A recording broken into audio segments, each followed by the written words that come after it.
Hello everyone, welcome to my channel. I'm Dr. Q. In this video, we will continue on discussing how to be an effective manager. Understanding the importance of profits is the first step. To be an effective manager, there are 5 forces that influence the industry profits you need to be aware of, such as entry, power of input suppliers, power of buyers, industry rivalry, substitutes, and complements. The first one is entry. The entry of new firms heightens the competition of the industry and reduces the profit margin of existing or incumbent firms. For some industries, the barriers for entry are very high, and therefore the market is quite concentrated, and incumbent firms are likely to enjoy profit without worrying much about competition. However, for other industries, the barriers to entry are limited. Then it's easy for a new firm to enter if it wants to. Therefore, the contestability makes incumbents be fully aware of the competition. The chance for earning positive economic profit in the long run is small. Entry takes many forms, such as a form of new companies. For example, Dave Thomas left KFC to find Wendy's in 1970s, and Bojangles was founded in 1990s in Charlotte, in North Carolina.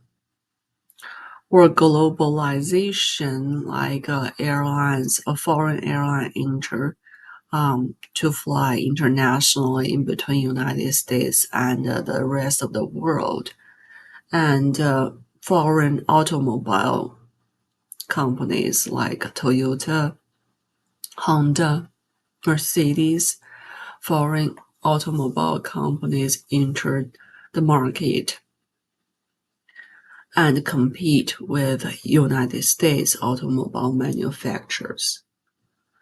Or entry can take place form of a new product of existing company. Like Apple started to produce iPhone since this century. Now, all the existing firms start to explore artificial intelligence or electricity cars. The second is the power of input suppliers. Unless the business is in charge of every single step of production, it probably demands input from someone. For example, for a company that produces t-shirts for sale, it probably needs to buy cloth and machines from someone. If the company also has a farm to grow cotton and make clothing himself, then he will probably hire someone to work for the business. The workers will be the labor input supplier. Input suppliers' power differs across industries. For coal-fired power plants such as Duke Energy that burn coal to generate power, the input supplier coal mines are fairly concentrated and have a certain amount of market power. For coffee roasters or large coffee retailers like Starbucks, the supplier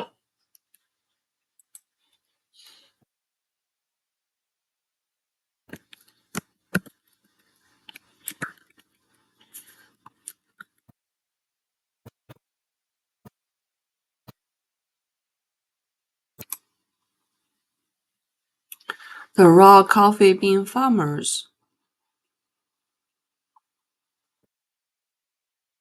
in Brazil or a certain area of Africa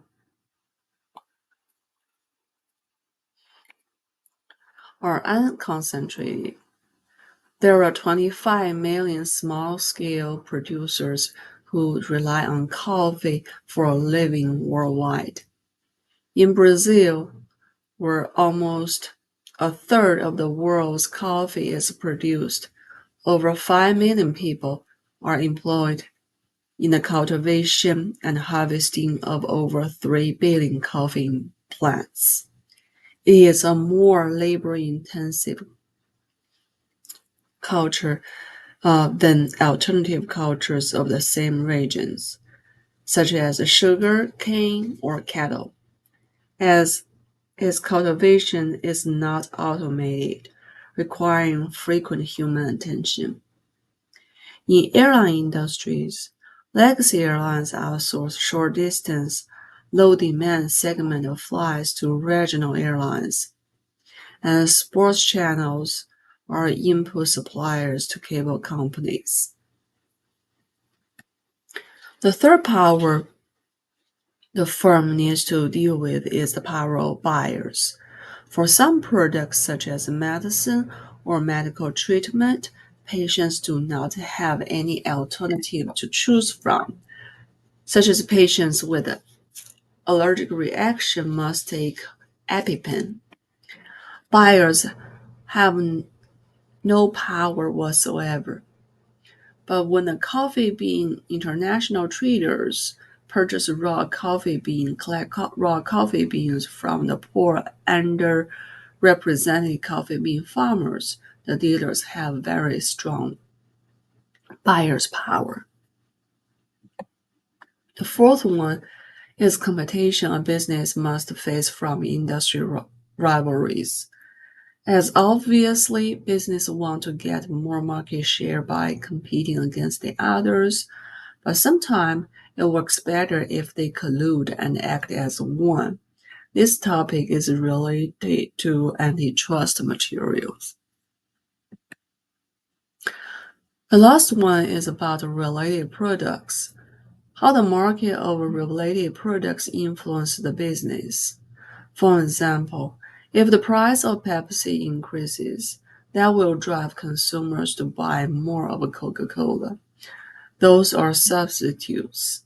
And if gasoline price increases and persists, then consumers may consider purchase electricity cars, and therefore the business for fossil fuel cars is not promising.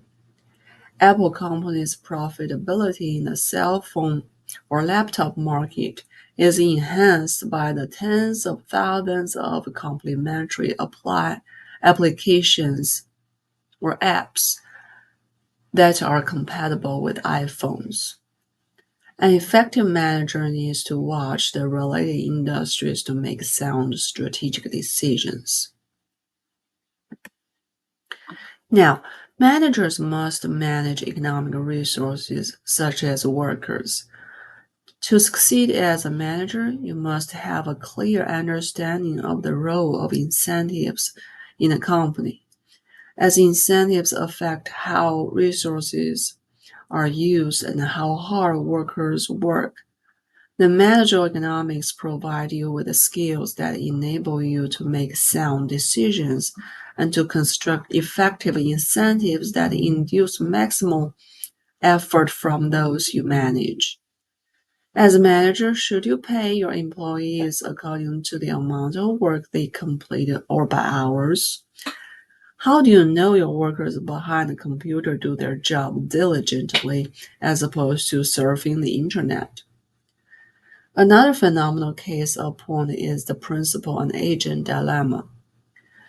The business owner, for example, if he pays the manager he hired $80,000 annually to manage his businesses for him so that he can enjoy leisure time,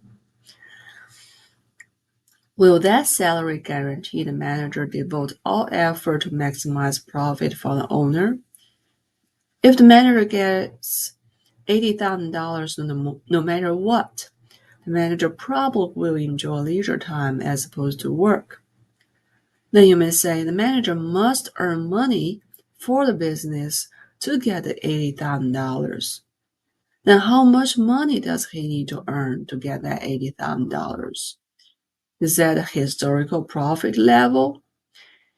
If the owner just wants to earn historical profit, why does he hire the manager? You may suggest the owner needs to check whether the manager is working or not.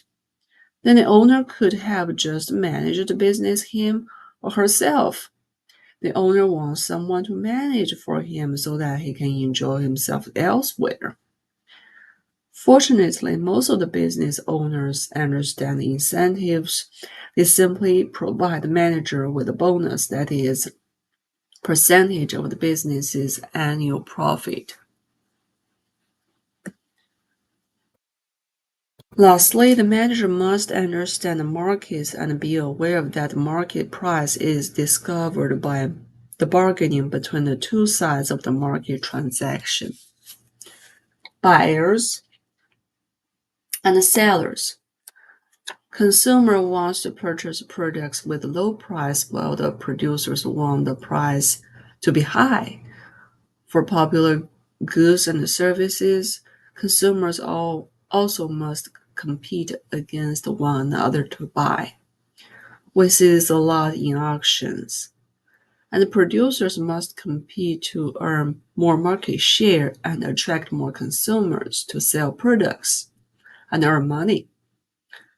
Of course, government policies and regulations also interact with the related markets and play an important role in managers' strategic decisions.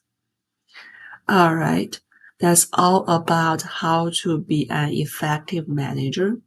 Thank you for watching the video. Please subscribe to the channel and see you in the next one.